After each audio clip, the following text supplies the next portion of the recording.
রামপুর গ্রামে রুমা নামে একটা মেয়ে বাস করত। তার অনেক বড় স্বপ্ন ছিল, সে ডাক্তার হবে। তার বাবা ছিল অত্যন্ত গরিব।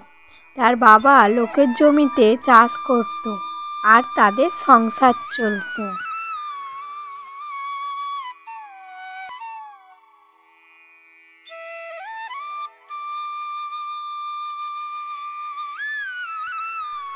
তখন তার বাবা আসে এবং বলতে থাকে, গিন্নি, ও গিন্নি, খেতে দেবে চলো।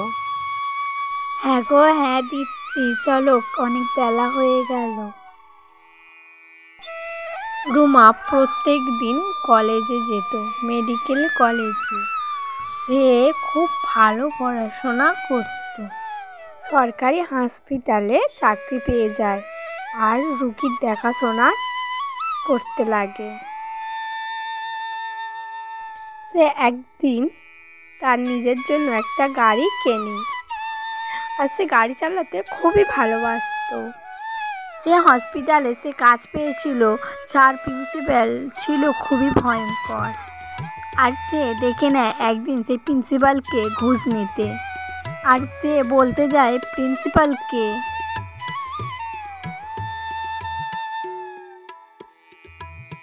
তুমি যদি ঘুষ নেওয়া বন্ধ না করো তাহলে আমি পুলিশকে জানিয়ে দেব, সবাইকে সব জানিয়ে দেব।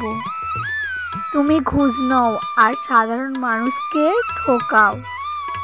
এই বলে সে সেখান থেকে চলে যায়।